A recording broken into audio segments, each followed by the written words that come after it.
감사합니다. 할렐루야. 우리 함께 고백하시겠습니다. 나는 연약하지만 그리스도는 위대하십니다. 또 고백하겠습니다. 나는 좀 못났지만 교회는 소중합니다.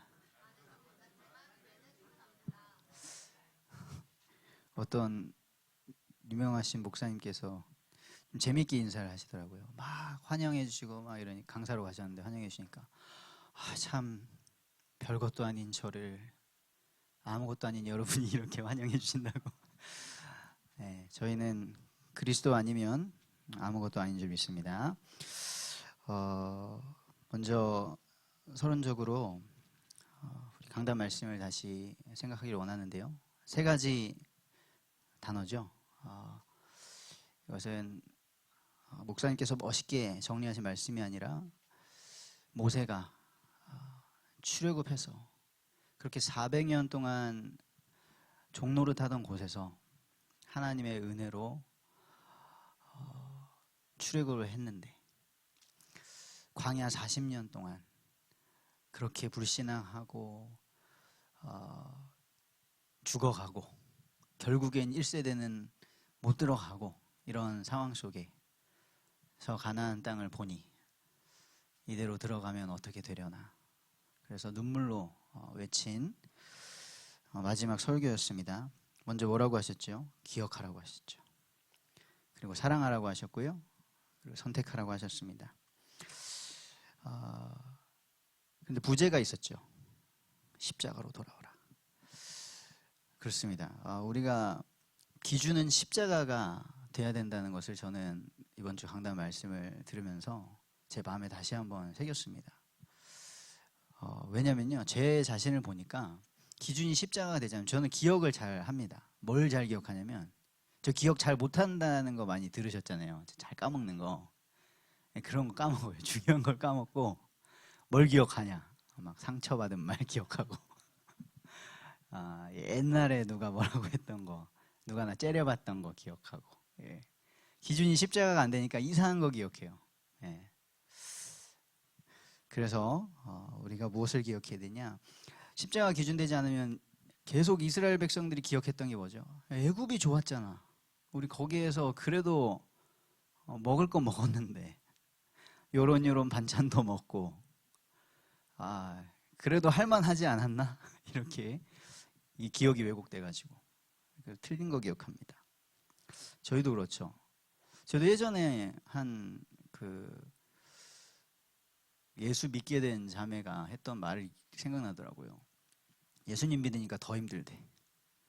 막 뭐 마음에 걸리는 것도 많고 옛날에는 거침없이 막 하고 그랬었는데 더 힘든 것 같다. 실제로 막 힘든 일이 또 닥치고요. 하나님이 이렇게 단련을 하시는 것이죠. 그래서 우리가 어떻게 구원받았는가, 어디에서 구원받았는가, 하나님께서 이때까지 어떻게 인도하셨는가, 그것을 기억해야 될 줄 믿습니다. 그리고 십자가가 기준되지 않으면 무엇을 사랑합니까? 가장 우리에게 큰 주제가 사랑이잖아요. 그래서 노래방 가도 대부분 노래가 다 사랑이에요. 사랑해서 행복하다, 사랑해서 죽겠다, 사랑해서 네가 좋다, 사랑해서 네가 싫다, 뭐 이런 다 사랑이에요.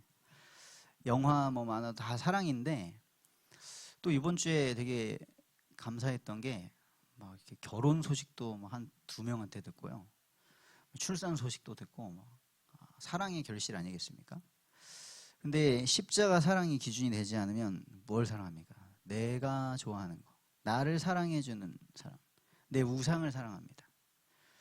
그래서 참 어이가 없는 일이지만 지금 우리나라에 제일 인기 많고 제일 많은 거, 아이돌. 아이돌은 말 자체가 우상인데 우상을 사랑하고 있습니다. 그게 문화죠. 그리고 선택을 하는 것도 우리가 십자가 기준이 되지 않으면 무엇을 선택하겠습니까? 나한테 유익되는 거 선택하겠죠. 하나님, 여기로 가야 됩니까? 저기로 가야 됩니까? 하지만 내 마음에 저기가 좀 더 편하고, 저기가 좀 더 뭐 많이 주고, 저기가 좀 더 날 인정해주고, 그게 기준이 되겠죠. 그래서 예전에는 절교라는 말을 썼잖아요. 친구들이랑 너랑 절교야 이제. 근데 요즘에는 무슨 말을 쓰냐면요, 손절이라는 말을 쓰거든요. 근데 손절이라는 말이 원래는 그 주식 투자 이런 데서 하는 말이에요. 막 주식을 투자했어요. 근데 이게 곤두박질을 치잖아요. 그럼 빨리 끊고 나오는 거를 손절이라고 하거든요. 근데 이번에 알게 됐는데, 저도 왜 절교라는 말을 안 쓰지 이랬는데, 절교는 교제를 끊는 거랍니다. 이제 너랑 안 만나, 교제를 끊는 거예요. 근데 손절은 손해를 끊는 거예요. 손해를. 너 이제 나한테 유익이 되지 않아. 그래서 끊어요. 물론 요즘 아이들은 뭐 단어의 의미 모르고 그냥 뭐 손절한다고 하겠지만, 지금 그렇게 가치관이 바뀐 것이죠. 그래서 우리의 조건 없는 그 구원의 은혜, 그것을 기억해야 되고요. 그 십자가를 기준으로 기억해야 되고요. 죄인 되었던 우리를 사랑해 주신 그 사랑으로 우리가 사랑해야 되고요. 그리고 예수님이 죽음을 선택하셨잖아요. 우리를 구원하시려고. 그것이 우리의 기억과 사랑과 선택의 기준이 되어야 될 줄 믿습니다. 오늘 골로새서 말씀을 보시기 전에요, 이 바울이 계속 서신을 쓰잖아요. 근데 정말 싸워야 될 것들이 많았더라고요. 근데 이때 당시에 골로새 교회를 위협했던 이단 사상들은 무엇이었냐? 골로새 2장에 다 쭉 나와 있는데요. 첫 번째는 거짓 철학이었습니다.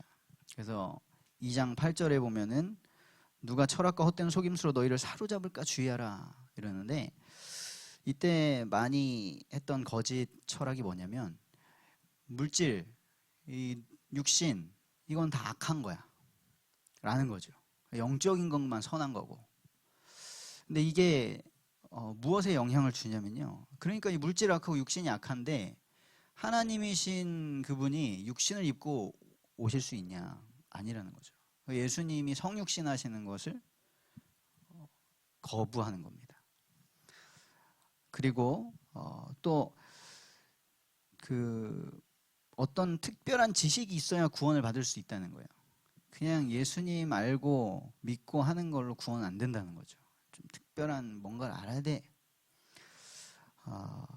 그래서 철학 뭔가 고상하잖아요. 막 되게 고민하고. 사실 답은 아무도 없는데 고민은 합니다. 내가 어디서 왔나? 이 세상은 왜 이 모양일까? 난 어디로 가나? 고민은 다 하는데 답은 없는. 그래서 뭔가 특별히 내가 답을 알고 있어 하는 쪽으로 사람들이 이렇게 가게 되잖아요. 근데 이 특별한 지식이 있어야 구원을 받을 수 있다는 것도 무엇을 부인하는 거냐면, 예수 그리스도의 십자가 구속을 거부하는 거죠.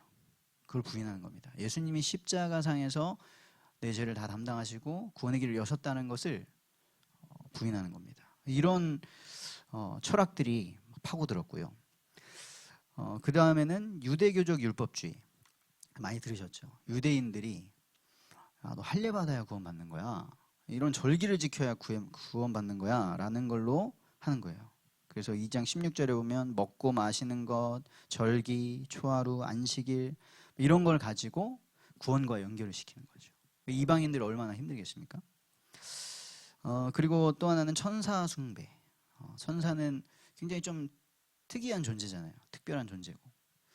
우리도 성경을 읽으면서 천사는 우리를 섬기는 자인가, 우리가 무릎 꿇어야 되는 존재인가 그러는데, 이때 당시에는 사람은 어떻게 사람이 하나님과 직접 이렇게 통할 수가 있냐, 겸손하게 천사를 통해서.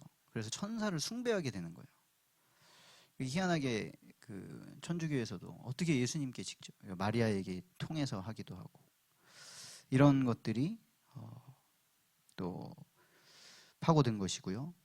또 하나는 금욕주의입니다. 좋아 보이는 것이죠. 골로새 2장 21절에 보면 붙잡지도 말고 맛보지도 말고 만지지도 말라라고 막 강조하는 거예요. 하지마! 아예 안 해야 돼. 그래야 죄 짓지 않을 수 있고, 뭐 그런 게 의의가 되는 것이죠. 그런데 바울은 분명하게 말합니다. 23절에 보면 이런 것들은 자의적 숭배와 겸손과 몸을 괴롭게 하는 데는 지혜 있는 것 같은데, 육체 따르는 것을 금하는 데는 유익이 없다는 거죠. 내가 안 한다고 해서 안 되는 게 아니라는 거를 말하는 겁니다. 그래서 이렇게 기준이 틀려버리면 지금 우리도 우리나라에 가장 성행하는 게 뭡니까? 이단, 사이비. 뭐가 틀렸지? 우리도 하나님의 말씀으로, 성경으로 기준을 분명히 잡지 못하면 얼마든지 잘못된 길을 갈 수 있다는 것을 생각하시면서 하나님의 말씀을 기쁘게 또 더 자세히 보게 되시기를 축복합니다. 본론으로 들어가겠습니다. 우리가 교회를 위해 할 일, 바울이 말하고 또 직접 행한 것을 통해서 보니까요, 오늘 본문에 크게 세 가지입니다. 교회를 위하여, 바울이 교회를 위하여, 너희를 위하여, 교회를 위하여 내가 이렇게 한다라고 말을 하거든요. 첫 번째는 괴로움과 고난을 당했습니다. 바울이 너희를 위하여, 그리스도의 몸된 교회를 위하여 괴로움과 고난을 당했습니다. 우리 24절 같이 읽어보겠습니다. 나는 이제 너희를 위하여 받는 괴로움을 기뻐하고 그리스도의 남은 고난을 그의 몸된 교회를 위하여 내 육체에 채우노라. 혹시 좀 이런 질문이 되십니까? 내가 괴로움 당하다가 내가 너무 괴로움 많은 인생이었는데 그 괴로움 끝내려고 교회에 왔는데 또 괴로움을 당하라고 하십니까? 또 그거를 당하는 뿐만 아니라 기뻐하라고 말씀하십니까? 할 수 있는데요. 우리가 예수님 만나기 전에, 구원받기 전에 당했던 괴로움은 죄로 인한 것이었죠. 내 욕심으로 인한 것이었습니다. 그리고 뭐 때문에 고난을 당했습니까? 하나님과의 관계가 단절돼서 하나님의 진노 아래 있었기 때문에 우리가 고난을 당했죠.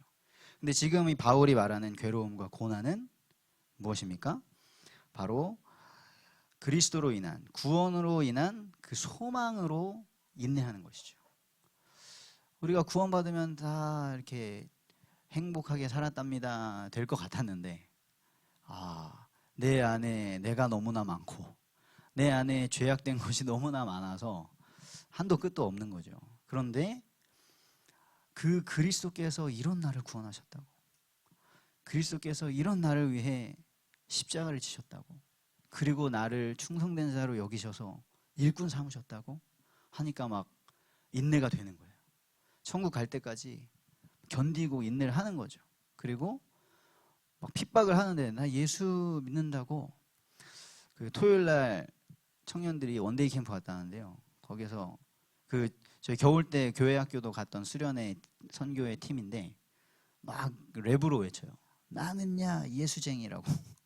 사람들이 뭐라 해도 나는 신경 안 써. 이것이 바로 나의 정체성이다. 이렇게 외치거든요. 저도 원래 그 성향상으로는 막 그런 랩을 하고 막 외치고 막 뛰고 이런 거를 못 하는데 너무나 메시지가 맞으니까, 그치, 내가 말은 그렇게 해놓고, 그래, 세상 사람들은 뭐 별것도 아닌 걸 가지고 막 흥분하고 뛰고 막 좋아하고 하는데 내가 예수쟁이라고 뛸 수 있지. 그렇습니다. 그러니까 이 바울이 지금 말하는 괴로움과 고난은 사랑으로 인한 수고를 하는 것이죠. 복음 때문에 당하는 고난을 말씀하시는 겁니다. 그래서 먼저는 괴로움은 지금 이 골로새서는 감옥에서 쓰고 있는 옥중서신입니다. 그래서 복음을 전하다가 감옥에 갔어요. 그래서 괴로움을 당하고 있습니다. 그리고 그리스도의 남은 고난을 내 육체에 채운다라고 말했는데요. 일단 우리는 그리스도의 몸이잖아요. 머리 대신 그리스도께서 순환을 당하셨습니다. 고난을 당하셨어요. 그리고 예수 그리스도의 이름이 지금도 조롱을 당하죠. 복음이 폄훼되고 성경의 권위가 떨어지고 하나님을 지금 당장 벼락을 내리지 않으신다는 그 이유로 하나님의 이름을 망령되이 일컫고 있습니다. 그러니까 몸된 우리도 그 고난을 당하는 것이 맞는 거죠, 세상에서. 근데 예수님께서도 이미 말씀하셨고요. 예수님께서는 이게 복이라고 하셨어요. 마태복음 5장 12절 같이 읽어보실까요? 기뻐하고 즐거워하라. 하늘에서 너희의 상이 큼이라. 너희 전에 있던 선지자들도 이같이 박해하였느니라. 예수님이 말씀하셨고 예수님께서 당하셨고 그 예수님을 만난 바울이 예수님을 위해서, 예수님의 몸된 교회를 위해서 당하고 그것을 기뻐하고 있는 것입니다. 그런데 이게 고난을 당하는데 막 그냥 웃음이 나고 기쁘다는 것이 아니라 그것을 견디고 나서 하나님께서 상 주실 때에 또 지금 당장에 이 땅에서는 수고해가지고 어느 한 교회가 한 영혼이 세워질 수 있겠죠. 그것을 볼 때에 얼마나 기쁘겠습니까? 너희를 위하여. 그 초대교회 때는 이 순교자의 피로 믿음이 계속 이어졌다고 합니다. 얼마나 두렵겠습니까? 잡아가지고 그냥 진짜 다 죽여버리는데, 근데 그때에 한 명의 순교자가 딱 나와서 기쁨으로 죽으면 갑자기 믿음이 확 번지는 거예요. 그것이 또 우리나라의 일제강점기 때, 6.25 때 우리 한국교회가 계속해서 살아남고 부흥했던 비밀이었죠. 근데 지금 이 시대에 뇌과학자들이 연구를 해보니까 그게 맞는 거예요. 뭐냐면 도파민이라고 들어보셨죠? 도파민이 언제 나오냐? 그게 뭔가 탁 이뤘을 때 기쁨으로 쾌락으로 이렇게 나오는 거거든요. 그래서 뭐 맛있는 걸 먹어도 팍 터지고 그러는데, 원래 정상적인 도파민은 뭐냐면 인내하고 인내해가지고 마침내 그걸 딱 이뤄냈을 때 그 쾌감이 확, 달리기를 끝까지 해내가지고 하는 거, 등산을 끝까지 올라가가지고 하는 거, 내가 해가지고 준비해가지고 어떤 걸 완수했을 때 오는 그 보상, 이게 도파민인데, 지금은 어떤 도파민에 취해 있냐면 즉각적인 거, 자극적인 거 팍 먹고 와 맛있다, 도파민. 그 다음엔 더 자극적인 걸 먹어야 되고, 지금은 그냥 막 보면서 재밌다 재밌다 재밌다 이러면서 도파민. 그래서 이제 웬만한 거는 들리지도 않고 보이지도 않고 재미도 없는 그런 상태가 돼버렸어요. 근데 정상적으로 하나님께서 우리를 만드신 거는 수고하고 인내해서 얻으면 기쁨이 넘치게 딱 해주신 거예요. 얼마나 놀랍습니까? 이것을 바울이 내 육체에 채우노라 이렇게 고백했습니다. 이것은 우리의 믿음이 이론이 아니라 우리의 삶으로 하는 순종이라는 것을 나타내는 것이죠. 우리는 육체를 입었습니다. 그래서 하나님께서 율법과 규례, 절기를 주셨죠. 이게 중요해요. 하나님께서 그렇게 해야만 영광을 받으시고 그때 예배해야만 영광을 받으시는 게 아니잖아요. 우리를 위해서. 우리가 육체를 입어가지고 만약에 그게 안 정해져 있다, 그럼 어떻게 하겠습니까? 뭐 내일 하지, 여기서 하지, 뭐 저기 가서 하지. 우리 이 죄성이 그래요. 그래서 하나님께서 딱 정하셨잖아요. 정해주셨고 10계명에서 4계명이 뭡니까? 안식일을 기억하여 거룩하게 지키라. 나를 정해주신 거예요. 예배를 이때 해라. 6일은 힘써 일하고 7일째는 멈춰라 라고 하나님께서 정해주셨습니다. 우리 하나님은 어디에나 계시고 그리고 영원하신 하나님이신데 그 하나님을 위한 계명이 아니죠. 유한하고 죄성을 가진 우리를 위한 말씀입니다. 그래서 오늘날로 우리가 보자면 성경을 읽는 것, 예배에, 공예배에 이렇게 참석하는 것, 그리고 지역 교회에, 우리가 다 그리스도의 몸된 교회고 우주적인 교회잖아요. 우린 다 기독교회는 주님의 교회인데 우리가 육체를 입어서 지역에 이렇게 있는 교회 공동체에 소속되는 것, 그래서 생활을 하는 것, 그리고 실제로 봉사하고 실제로 복음 전하는 전도를 하는 것, 이것이 우리의 육체에, 우리의 삶에 계속해서 채워져야 될 줄 믿습니다. 그러면서 바울은 기뻐했습니다. 내가 너희를 위하여 받는 이 고난을 기뻐한다. 괴로움을 기뻐한다. 왜 그랬죠? 이것이 자기를 위해서 하는 게 아니라 너희를 위해서. 예수님께서 나를 위해서 고난당하셨던 것처럼 내가 너희를 위해서, 그리고 너희는 누구냐? 바로 그리스도의 몸된 교회다라는 것이죠. 한마디로 그리스도를 위해서 지금 당하는 것이죠. 주님이 우리를 위해서 고난당하시며 기뻐하신 그 기쁨입니다. 그리고 예수님께서 십자가 위에서 다 이루었다 하시면서 기뻐하신 그 기쁨이죠. 어떻게 우리가 고난 속에서 기뻐할 수 있겠습니까? 이게 보통 예수님의 사랑을 알지 못하는 불신자들이 굉장히 신기해하는 부분이거든요. 그게 순교자들을 보면서 그들을 죽인 사람들이 느꼈던 거잖아요. 어떻게 저렇게 죽을 수 있지?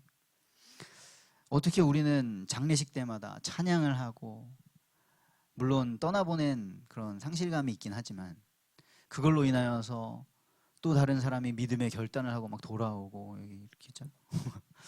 어떻게 이럴 수 있는가? 이게 하나님의 놀라운 역사인 것이죠. 하나님이 은혜 주셔야 가능한 줄 믿습니다. 그래서 여기서 순교하실 수 있는 분 있습니까? 저는 장담을 못 하겠습니다. 네, 실제로 일제강점기 때도 주기철 목사님은 그냥 그렇게 일사각오로 죽으셨는데, 주기철 목사님 못지않은 믿음을 가지셨던 분들도 한 번 잡혀갔다 돌아오고 나서는 내가 다시 못 잡히겠다라는 생각이 들더라고 말씀하시더라고요. 너무 그 고문이 말도 안 되는 고문을 하니까 그걸 내가 견딜 수 있을까, 다시 잡혀가면? 그런 것이죠. 하나님께서 완전히 은혜를 주셔야 되고요. 지난번에 송사님 강단에서 말씀하신 것처럼 우리 거룩한 바보가 되지 않으면 할 수가 없는 겁니다. 그래서 하나님으로서는 가능하시기 때문에 우리에게 명령하셨죠. 항상 기뻐하라. 바울은 원래 어떤 사람이었습니까? 주님의 교회를 잔멸하려고 돌아다니던 사람이잖아요. 그런데 그런 자신이 내가 죄수 중에 괴수였구나 라는 것을 알게 된 것이죠. 그리고 그런 자기를 찾아와 주신 예수님. 주님 누구십니까? 나는 네가 핍박하는 예수다. 그리고 자기의 그 죄를 위하여 십자가에서 피 흘려 죽으셨던 예수님. 그 전에 몰랐겠죠. 마땅히 죽을 사람이 죽었구만. 그렇게 신성모독을 하더니, 그렇게 난리를 피우고 다니더니 잘 죽었네. 그래서 그 마음으로 예수님을 증거하고 복음을 담대하게 선포한 스데반이 돌 맞아 죽을 때 바울이 인정을 해줬잖아요. 저 사람 돌 맞아 죽어야 되는 게 맞아. 그런데 그랬던 스데반 생각났겠죠. 그리고 자기가 눈꺼풀이 가려가지고 안 보이고 있을 때 그렇게 교회를 핍박하면서 죽이려고 했던, 잡아가려고 했던 자기를 위해서 아나니아가 와서 기도를 해주고 하나님의 말씀을 전해주고 했던 것을 봤습니다.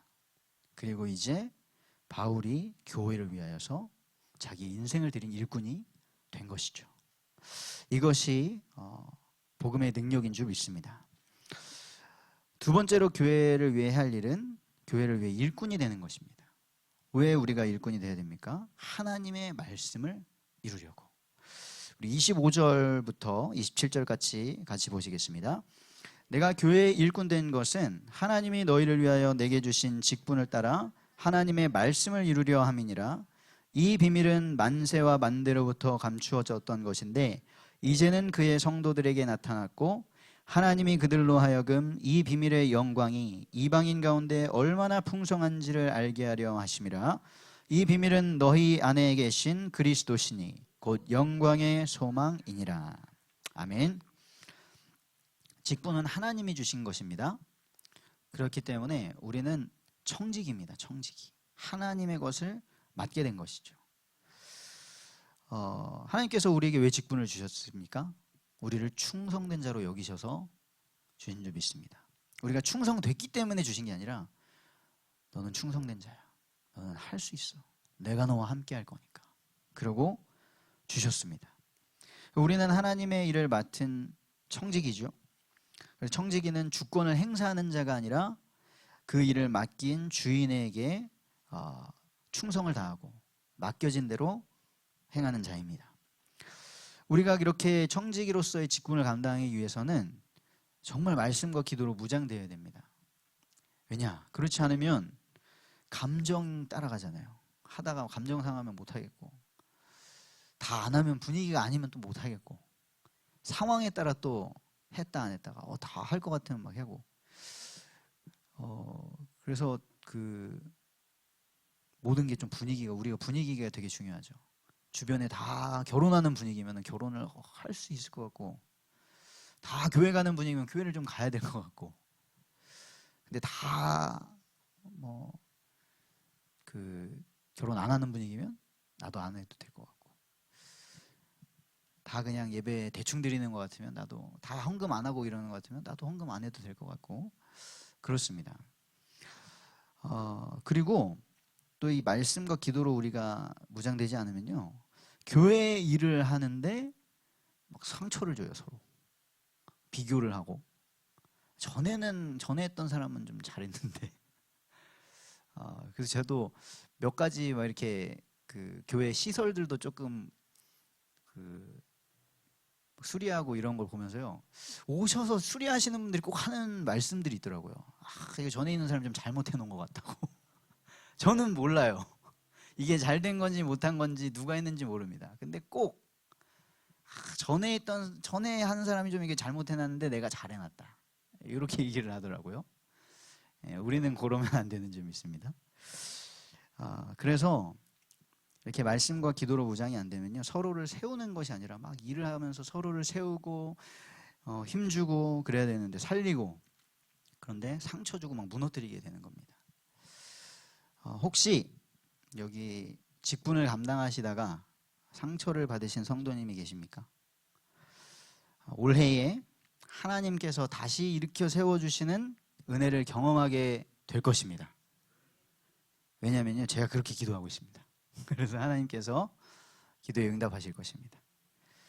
그럼 바울은 왜 직분을 맡은 일꾼이 되었습니까? 이렇게 다시 말하죠.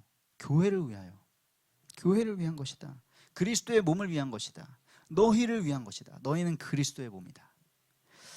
그리고 왜 일꾼이 되었습니까? 하나님의 말씀을 이루려고. 하나님께서 바울에게 부르실 때 말씀을 주셨죠. 사도행전 9장 15절 같이 읽어볼까요? 주께서 이르시되 가라, 이 사람은 내 이름을 이방인과 임금들과 이스라엘 자손들에게 전하기 위하여 택한 나의 그릇이라. 하나님께서 택하셨대요. 그러니까 나는 간다. 바울은 다메섹에서 예수님을 만나고요, 아나니아를 통해서 하나님의 소명의 메시지를 받았습니다.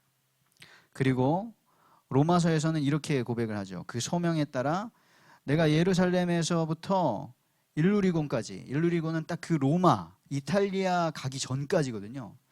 다 내가 복음을 편만하게 전했다라는 것이에요. 그래서 내가 이제 로마로 가기를 원하고, 또 로마 사람들에게는 내가 거기를 넘어서 서바나로 또 가기를 원한다라고 고백을 합니다. 그래서 우리 성도님들께 질문 드립니다. 하나님께서 나를 통해 이루실 그 부르심의 말씀은 무엇입니까? 그 말씀을 붙잡게 되기를 소망합니다. 이렇게 하나님이 주신 직분은요, 뭘 하는 거냐면 나를 드러내고, 저 사람 진짜 실력 좋다, 저 사람이 오니까 뭐 막 되고, 그러면 정말 좋죠. 우리는 요셉과 같이 밭에 무까지도 형통하게 해야 되는 자들인 줄 믿습니다. 그런데 복음이 드러나는 것입니다. 이 바울이 일꾼 돼서 드러냈던 건 무엇이냐? 만세와 만대로부터 감추어졌던 비밀이 드러나는 것이다. 이것을 하나님께서 우리에게 맡겨주셨다. 그 비밀은 무엇입니까? 바로 그리스도입니다. 그 창세기 3장 때부터 여자의 후손의 그 비밀. 도대체 여자의 후손이 누구지? 도대체 이렇게 가죽옷처럼 나의 죄를 덮어줄 메시아가 누구지? 감추어져 있었는데, 이것이 바로 우리의 구원을 이루시는 그리스도였다는 것이죠. 이것은 하나님께서 계시하신 것입니다. 하나님께서 알려주셔야 우리가 알고 믿을 수 있는 하나님의 비밀입니다. 그리스도는 하나님의 비밀인 줄 믿습니다. 그래서 하나님이 택하신 자들이 알고 믿게 되는 것입니다. 이곳에 계신 우리 모든 성도님들은 하나님께서 택하신 자들인 줄 믿습니다. 우리 구원의 서정 기억하시죠? 가장 먼저는 하나님의 부르심입니다. 하나님께서 부르시면 우리의 마음이 중생돼서 죄를 알게 되고 그리스도를 믿게 되는 것이죠. 하나님께서 보여주시는 만큼만 우리는 볼 수 있습니다. 하나님께서 알려주시는 만큼만 알 수 있고요, 하나님께서 이끌어 주시는 만큼만 우리는 갈 수가 있습니다. 모세야 너는 가나안 땅 들어가지 마 하면 못 가는 겁니다. 그렇죠? 근데 아무 문제 없습니다. 그냥 고난받다 끝나도 이스라엘이 멸망할 것이다, 멸망할 것이다, 멸망할 거야, 아무도 안 돌이키는 예레미야 같아도 괜찮은 것입니다. 하나님께서 보여주신 것이고 하나님께서 맡겨주신 비밀이니까요. 그래서 예수님 말씀하셨죠. 들을 귀 있는 자는 듣는다. 아버지께서 내게 이끌어 주시는 자들이 내게로 온다. 그리고 그들은 예수님이 절대 놓치지 않으십니다. 그리고 이 감추어졌던 비밀은 예수님께서 오셔서 십자가에서 달려 돌아가셨을 때 나타났습니다. 구약의 그 많은 모형들, 성막을 지어서 막 이렇게 가서 손을 씻고 태우고 피우고 다 했는데 그것이 무엇이었냐? 예수 그리스도셨구나. 왜 놋뱀을 저렇게 세웠었지? 놋뱀을 보고 다 나았는데 십자가에 높이 달려 돌아가신 예수님이셨구나. 어린 양의 피를 발랐는데 살았네. 예수님의 피가 저렇게 흘러서 나의 죄가 씻기고 내가 이제 해방받았구나. 구원받았구나. 그 유월절, 구원의 절기, 그리고 맥추절, 인도받는 그 과정, 그리고 수장절, 우리가 천국 곳간에 들어갈 것까지 다 예수 그리스도를 예표한 것이었구나. 그리고 지금 우리가 여호수아서를 읽어가고 있는데 그 여호수아의 이름마저도 예수와 예수의 이름을 나타내는 것이었구나 하는 것들을, 이 놀라운 비밀을 알게 되는 것이죠. 이 하나님의 비밀은 하나님께서 계시해 주시는 것이고요. 또 한 가지 우리가 반드시 인정해야 될 것은 하나님의 주권 가운데 되어진다는 것입니다. 그래서 먼저 성도들에게 나타났대요. 먼저 유대인들에게 주어졌습니다. 아니 왜 유대인들에게만 주셨습니까? 하나님의 주권이에요. 왜 남자를 먼저 만드시고 여자를 만드셨죠? 하나님의 주권입니다. 그래서 성도들에게 나타내셨고 유대인들에게 지금 이 복음이 나타났는데 복음을 안 받아요. 복음 전환자를 핍박해요. 막 이상한 그 사상으로 혼란스럽게 해요. 그러니까 이제 바울이 이방인에게로 가잖아요. 그래서 이방인에게 복음을 전했더니 그 은혜가 막 풍성하게 넘치는 겁니다. 그러니까 유대인들이 뭐지? 우리한테만 이 은혜가 있던 게 아니었나? 이 은혜가 내게 아니었나? 거기에 다시 충격을 받고 돌아오고, 그렇구나. 그래서 하나님께서는 주권 가운데 아브라함이라는 사람을 불러서 이 땅에 하나님의 나라를 나타내시기로 결정하셨죠. 그리고 그의 후손들에게, 유대인들에게 율법을 맡기셨고요.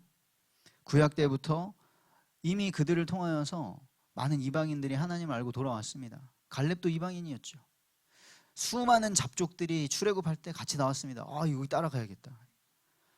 여리고성 갔더니 라합이 이미 당신들의 신이 저 상천 하지의 여호와십니다 라고 믿게 되었습니다. 이렇게 하나님께서는 하나님의 주권 가운데 우리에게도 이방인 되었던 2000년이 지난 지금 우리에게도 예수 그리스도의 복음으로 구원을 주셨습니다. 이제 우리를 통하여 또 다른 무너진 곳, 열방까지. 왜 지금 우리 담임 목사님이 70대 되셔가지고 저 동남아를 순회하셔야 됩니까? 왜 아프리카 땅을 가셔야 됩니까? 복음을 들을 자들이 있는 줄 믿습니다. 이 비밀이 그리스도신데 이 놀라운 구원의 주께서 너희 안에 계시다는 겁니다. 놀랍지 않습니까? 우리의 안에 창조주이신 구원자이신 그분이 함께 계신다. 이것이 우리의 영광의 소망입니다. 빌립보서 3장 20절에 말씀하시죠. 우리가 하나님의 성전이다. 하나님께서 우리 안에 거하시는 줄 믿습니다. 하나님께서는 우리에게 성령으로 또 말씀으로 함께 하십니다. 너희가 내 안에, 내 말이 너희 안에 거하면 무엇이든지 이루신다고 하셨습니다. 예수님이 말씀하십니다. 내가 문 밖에 서서 두드리노니 누구든지 문을 열고 문을 열면 내가 들어가겠다. 함께 먹겠다. 예수 그리스도께서 우리와 함께 하시는 줄 믿습니다. 오늘 갑자기 딱 간증 영상이 하나 뜬 거예요. 앙드레김 선생, 고 앙드레김 선생님의 아들. 저는 아들이 있는 줄 몰랐습니다. 근데 그것도 외아들인데 입양이더라고요. 근데 열심히 잘 키우셨고 지금 그 앙드레 김 선생님의 아뜰리에를 이어받아서 사업을 하고 또 본인도 패션 디자이너시던데 완전히 불교였다고 하시더라고요. 그런데 채 1년이 안 됐습니다. 예수님을 믿게 되셨습니다. 근데 어떻게 믿게 되셨냐라고 그 MC가 김재원 아나운서 분이시더라고요. 김재원 장로님께서 어떻게 그랬더니 지금 결혼해서 아내분은 기독교인이신데 이렇게 뭐 교회로 막 끌고 가려고 하지는 않으셨대요. 근데 이 아버지의 것을 이어받아서 하는데 너무 힘들어서 죽어야겠다. 너무 힘들다. 그래서 옥상에 가가지고 뛰어내릴 생각을 하고 있는데 갑자기 이름이 김중도님이라고 하시는데 중도야 나에게 와라 하는 그냥 음성이 들렸답니다. 그렇게 한 3번 정도 그렇게 부르심의 음성을 들으니 교회를 가야겠다 해서 아내분에게 나 그 교회 갈 때 따라가도 돼? 그러니까 아내분이 이렇게 항상 기도하고 기다리고 계셨었나 봐요. 가도 되지 이러면서 아주 차분하게 그래서 지금 성경을 배우시고 모든 그런 이전에 있던 그 걱정 근심들이 사라지셔가지고 막 사업을 하시다가 누가 오셔서 막 근심한 빛이 막 보이길래 혹시 돈이 걱정되세요? 자금이 걱정되세요? 네. 교회를 가보세요. 자연스럽게 예수님을 만나세요. 주님을 만나세요. 그런데 그 걱정하고 있던 분이 모태신앙이신 분. 자금 걱정 때문에 최근에 막 이렇게 교회를 못 나오고 계셨는데 그 말 듣고 다시 예배 회복하고 돌아와서 다 회복됐습니다. 이렇게 하나님께서는 우리에게 소망을 주시는 분이십니다. 그런데 그것이 현실의 문제 해결을 해주시는 것이 아니라 우리가 죽을 수밖에 없는 그 하나님과의 관계가 단절된 죄 때문에 영원한 멸망길에서 이유도 모르고 고통당하던 그 흑암의 자리에서 우리를 건져내신 구원의 소망, 이 땅에서 구원받아서 살면서 천국의 부활의 소망까지, 영원한 생명의 소망까지 주시는 이것이 예수 그리스도의 십자가 복음인 줄 믿습니다. 마지막입니다. 교회를 위해서 우리가 할 일은 3번째, 전파하고 권하고 가르치는 것입니다. 목적은 뭐냐면요, 그리스도 안에서 완전한 자로 세우려고. 28절 29절 같이 보겠습니다. 우리가 그를 전파하여 각 사람을 권하고 모든 지혜로 각 사람을 가르치면 각 사람을 그리스도 안에서 완전한 자로 세우려 함이니 이를 위하여 나도 내 속에서 능력으로 역사하시는 이의 역사를 따라 힘을 다하여 수고하노라. 무엇을 전파하고 권하고 가르치는 것입니까? 내용은 바로 그리스도입니다. 복음입니다. 구원의 비밀은 예수 그리스도의 죽으심과 부활에 있는 줄 믿습니다. 예수님께서 하나님의 공의를 이루시려고 우리의 죄를 짊어지시고 십자가에서 피 흘려 죽으셨습니다. 세상에 많은 좋은 아름다운 사랑 이야기들이 있습니다. 하지만 사람을 구원하시려고 창조주 하나님께서 사람의 몸을 입고 이 땅에 오셔서 그 죄인들 가운데 거하시고 그리고 무지한 자들의 그런 모든 모욕과 수치를 당하시고 그 죄값을 치르시려고 십자가에서 죽어주신 그 이야기보다 위대하고 아름다운 사랑 이야기는 없는 줄 압니다. 생명의 주 되신 이 예수님께서 3일 만에 부활하셨습니다. 그리고 모든 믿는 자들에게 영원한 생명의 소망을 주셨습니다. 제가 아까 말씀드린 그 간증 영상에서 그 주요한 기독교 간증 영상들 있잖아요. 근데 제가 몇 개는 전에 들으면서 조금 마음이 불편했던 게 뭐냐면 거의 간증 영상이 막 1시간 되는데 예수님 얘기가 안 나오더라고요. 뭐 하나님이 뭐 이렇게 하셨습니다. 뭐 이런 건 있는데 자기가 어떻게 구원을 받았고 그래서 지금 어떻게 신앙생활을 해가고 이런 것보다는 조금 그게 불편했는데, 이번에 그 간증에서 짧게 갑자기 김재현 아나운서 그 MC 분이 그러시더라고요. 아 근데 이렇게 완전 불교셨는데 예수님이 우리의 죄를 위해서 죽으시고 부활하셔서 막 이렇게 갑자기 한 30초 안에 복음을 쫙 하시더니 그 얘기를 들으실 때 불편하지 않으셨나요? 이러시는 거예요. 그래서 이 프로그램 괜찮다. 많이 들으시고 믿음 회복하시기 바랍니다. 우리의 내용은 우리가 전파하고 우리가 권하고 우리가 가르쳐야 될 내용은 예수 그리스도의 십자가 복음인 줄 믿습니다. 목적은 무엇이죠? 이 지금 짧은 한 구절에 각 사람이라는 말이 3번 나옵니다. 각 사람을 권하고 각 사람을 가르치고 각 사람을 무엇입니까? 목적은 그리스도 안에 거하게 하는 거예요. 그리고 그 각 한 사람을 완전한 자로 세우는 것이죠. 완전한 것은 무엇입니까? 그리스도의 제자로 세워지는 것인 줄 믿습니다. 그래서 지금 우리 부교육자 분들이 어떻게 하면 우리 교회에 다시 한 사람 한 사람을 이 어려운 시대에 제자로 세울까 공부하고 준비하고 있습니다. 우리 성도님들 기도해 주시고 기대해 주시기 바랍니다. 이것을 위해서 바울은 수고했습니다. 왜죠? 하나님도 지금 역사하고 계시는 것이죠. 그 말은 일하고 계신다는 것이죠. 그래서 29절에 내 속에서 능력으로 역사하시는 이의 역사를 따라 나도 힘을 다하여 수고하노라. 이게 바울이 한 것이었습니다. 이를 위하여 나도 이렇게 얘기한 것은 그 편지를 받는 교회가 알았겠죠. 그치, 사도 바울도 고생하고 있지. 지금 감옥에서 계시는 거지.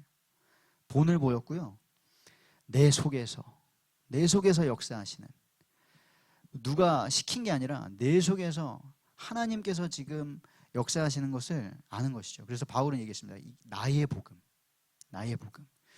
저 우리 성도님들 안에 이 내적인 동기가, 성령께서 일으키시는 내적인 동기가 충만하기를 원합니다.